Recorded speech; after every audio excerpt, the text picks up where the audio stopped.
मैं वाईडी गिरी जन स्वराज से जुड़े हुए हैं। हमारे अध्यक्ष हैं, हमारे किशोर जी हैं, पवन वर्मा जी फॉर्मर एम्बेसडर और फॉर्मर मेंबर ऑफ राज्यसभा और देश के जाने माने विद्वान में इनका स्थान है।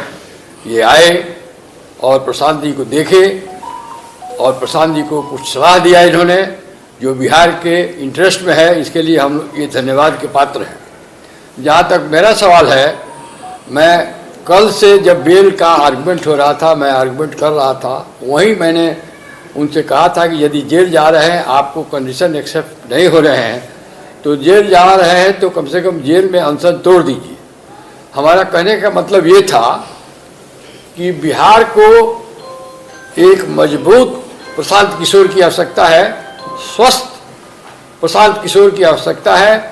बिहार में जो पिछड़ापन को दूर करने के लिए, शिक्षा को आगे बढ़ाने के लिए हम तो कहेंगे कि हमारे विद्यार्थी और अभ्यर्थी जितने हैं जिनके लिए वो अनशन पर बैठे हुए हैं और अब इस स्थिति में आ गए हैं कि उनकी तबीयत ठीक नहीं है, मैं उनसे भी अनुरोध करूंगा कि वो लोग प्रशांत जी को इंसिस्ट करें कि वो अपना अनशन तोड़ दें। और फिर लड़ाई बहुत लंबी है, फिर कुछ दिन के बाद जब वो ठीक हो जाए, लड़ाई का अंत नहीं है, फिर शुरू किया जाएगा। और कुछ लड़के, आप लोग बता दो, कुछ लड़के लोग और कुछ विद्यार्थी और हमारे कुछ जनसरोजी भाई सब लोग चाहते हैं कि जब कार्यपालिका 3 विंग होता है, लेजिस्लेचर, कार्यपालिका और न्यायपालिका, तो इसमें लेजिस्लेचर का इशू नहीं है, लेकिन इस सिचुएशन को कार्यपालिका कंप्लीटली मैलाफाइडली फेल हो गई है और चाहती है कि फिजल आउट करा दिया जाए। अब सिचुएशन ये आ गया है कि हम लोग न्यायपालिका का दरवाज़ा खटखटाएं कि न्यायपालिका सर्वोपरि है, एग्जीक्यूटिव भी उसके आंसरेबल है। और कुछ लड़के संयोग से जो अभ्यर्थी हैं वो हम लोगों के पास आए हैं, कल भी आए, आज भी आए, और हम लोग विचार कर रहे हैं बहुत शीघ्र इस इशू को सुप्रीम हाईकोर्ट में, पटना हाईकोर्ट में ले जाएंगे। और मुझे पूरी उम्मीद है कि जिस तरह का इलीगलिटी कमिट हुआ है, जिस तरह से अनफेयर मीन्स इस्तेमाल हुआ है और जो सरकार का और पब्लिक सर्विस कमीशन का रवैया रहा है, इसमें हाईकोर्ट मन अंदाज हम करते हैं अपने अनुभव के आधार पर हाईकोर्ट इसमें इंटरफेयर करेगा। तो हम अब प्रशांत जी से कहना चाहते हैं, निवेदन करना चाहते हैं, आग्रह करना चाहते हैं कि जब हम जुडिशरी का दरवाज़ा नॉक करने जा रहे हैं तो उनको जुडिशरी के आउटकम तक इंतजार करना चाहिए और अपना अनशन तोड़ के बिहार के विकास में सहयोग करना चाहिए। गिरी साहब, एक सवाल ये भी है कि आज जो है बीपीएससी अभ्यर्थियों को डबल झटका बैक टू बैक मिला है। पहला, सुप्रीम कोर्ट ने सुनवाई करने से इनकार कर दिया, और दूसरा, प्रशांत की तबीयत अचानक और भी ज्यादा बिगड़ गई है। अब क्या होगा? मैं सुप्रीम कोर्ट में एक लॉ फॉर्म गया था, वो कोई फुलिश आइडिया था। डायरेक्ट सुप्रीम कोर्ट कोई रिट पिटीशन इंटरटेन नॉर्मली नहीं करता है। आपको पहले हाई कोर्ट में जाना है, हाई कोर्ट का जजमेंट से आपको यदि संतुष्ट नहीं है तब आप सुप्रीम कोर्ट जाइए। सुप्रीम कोर्ट रिफ्यूज रहे, कोई मेरिट पर नहीं रिजेक्ट किया है। सुप्रीम कोर्ट ने कहा है कि आप डायरेक्टली क्यों चले आए, और आप जाइए, पहले हाई कोर्ट में जाइए और हाई कोर्ट से फैसला लीजिए। हो सकता है कि आपको न्याय हाई कोर्ट में ही मिल जाए, तो क्यों सुप्रीम कोर्ट चले आए हैं। इसलिए ऑर्डिनरीली रिट पिटिशंस आर्टिकल 32 में जो डायरेक्ट सुप्रीम कोर्ट होता है इंटरटेन नहीं करता है, एक्सेप्ट बिरले। और इस पर एक लॉ फॉर्म ने PIL फाइल किया था, विद्यार्थी नहीं गए थे, कोई पॉलिटिकल पार्टी, कोई सिटीजन्स नहीं किया था।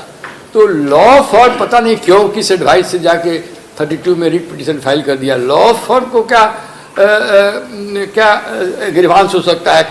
Law form is not an aggrieved person, therefore Supreme Court has rightly not interfered with, but on merit High Court there is a possibility, according to my experience, I have also experience of 52 years at the bar, that this is a case in which malafide is writ large, High Court may interfere, there is every chance. मेरा नाम पवन वर्मा है। आप लोग से मैं ज़्यादातर तो परिचित हूँ, और जिन लोग से नहीं मिला हूँ, अभी हम प्रशांत जी से मिल के आ रहे हैं। और उनकी कंडीशन स्थायी है, पर अभी भी चिंताजनक है। डॉक्टर शंकर हमारे साथ, रविशंकर जी बैठे हैं, वो आपको और विस्तार में बताएंगे।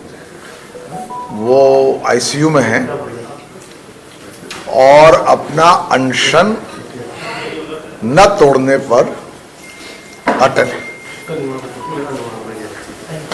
हम पार्टी से जुड़े होने के बाद के अलावा सीनियर हैं, उनसे हमने आग्रह किया उनसे कि वो अपना अनशन अब तोड़े, और उसके कारण भी हमने बताए। हमने कहा आपका जो मुहिम है आपकी, वो बिहार में एक बुनियादी परिवर्तन लाने की है, जिसमें युवाओं का जो मसला है, जो उनके साथ खिलवाड़ हो रहा है आज, वो भी एक बहुत बड़ा मसला है, पर बहुत से और बुनियादी बदलाव लाने की जरूरत है। और ये लड़ाई लंबी है और आपको उसके लिए ऊर्जा चाहिए।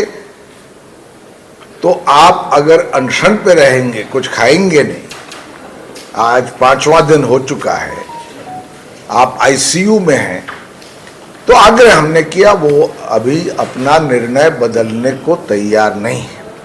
हमने उनको बधाई भी दी कि जिस एकाग्रता से, जिस त्याग से, जिस साहस से, जिस निष्ठा से उन्होंने युवाओं के हित में मुख्य धारा में लाए हैं, वो बिहार में ही नहीं पूरे देश में जो उनके साथ हुआ है, उसके लिए हमने उनको बधाई दी। और खास तौर पे हमने उनको बधाई इस बात पे दी कि जब आपको बेल मिली, और वो कंडीशनल बेल थी, तो आपने उसको ना करा, क्योंकि विरोध करना संवैधानिक ढंग से, शांतिपूर्ण ढंग से, ये तो हमारा एक हर नागरिक का अधिकार है।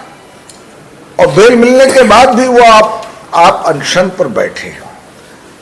तो इसलिए हमने कहा कि अभी आपको ये लड़ाई और लंबी लड़नी है। युवा तो आपके साथ हैं, क्योंकि आपकी जो ट्रांसपेरेंसी से आपने उनकी तरफ जो कमिटमेंट दिखाया वो साबित है।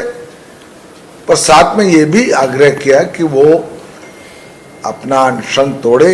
मैं एक बात और आखिर में कहना चाहता हूँ, और वो ये है कि देखिए, मैं नीतीश कुमार जी से बहुत लंबे समय तक जुड़ा रहा। जब मैंने भारतीय विदेश सेवा से त्यागपत्र दिया तो मैं उन्हीं के साथ जुड़ा था, उनका सलाहकार भी बना था, और मेरा निजी उनके साथ रिश्ता जो भी हो। पर मैं ये टिप्पणी जरूर करना चाहता हूं कि मुख्यमंत्री 5 अभ्यर्थियों से, युवाओं से मिलने से इनकार करें, उनको सुनवाई ना दें, वो एक ऐसी प्रशासनिक असंवेदनशीलता का प्रमाण देता है जो मैं समझता हूं सरासर गलत है। और मैं उसकी आलोचना करता हूं। मैं ज्यादा राजनीति पर निजी आरोप किसी पर नहीं लगाता हूं, न पहले लगाता था न अब। पर आप देश के मुख्यमंत्री हैं, you are the guardian of the state, और यहां युवाओं का जो भविष्य है वही डेंजर में है। आक्रोश भी है, दुख भी है, एक सेंस ऑफ फ्रस्ट्रेशन है, और मुख्यमंत्री उनकी बातों को सुनने को तैयार नहीं है। और लाठीचार्ज जिस तरह से हुआ, तो खैर जो बात हो चुकी सो हो चुकी। जैसे गिरी साहब ने कहा, अब हम न्यायपालिका का दरवाजा खटखटाएंगे, और अगर हमारी रिट उसमें एडमिट होती है तो हमारी ये कोशिश होगी, हम एक बार पुनः आग्रह करेंगे प्रशांत किशोर को कि उनकी पूर्ण ऊर्जा, अभी बिहार में बहुत बड़ी लड़ाई है, एक बुनियादी परिवर्तन जैसे मैंने कहा करना है। उस लड़ाई के लिए उनको हर तरह से स्वस्थ रहना है, और इस लड़ाई को आगे ले जाने के लिए भी स्वस्थ रहना है। आईसीयू में अगर रहेंगे या अगर अनशन करेंगे तो ये लड़ाई कैसे लड़ेंगे? वो बड़े जिद्दी आदमी है, मैं उनको बहुत दिन से जानता हूं, मान नहीं रहे, पर मनवाना मेरा काम है, बिहार के हित में, बिहार के युवाओं के हित में।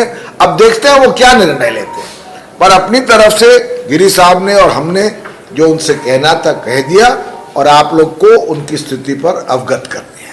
धन्यवाद।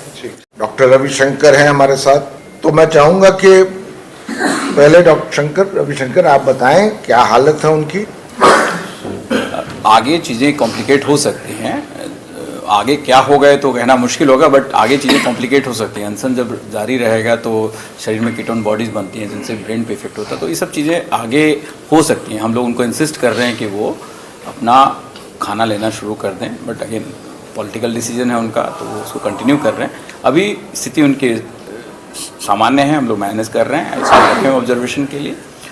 आईवी के थ्रू उनको हम लोग न्यूट्रिशन या बाकी सब चीज़ें दवाइयाँ सब दे रहे हैं, तो स्थिति अभी ठीक है, मैनेज किया जा रहा है। बट हम लोग बार बार उनको इंसिस्ट कर रहे हैं कि भाई आप खाना शुरू कर दें ताकि हमारा काम आसान हो जाए, otherwise will maintain on ivy.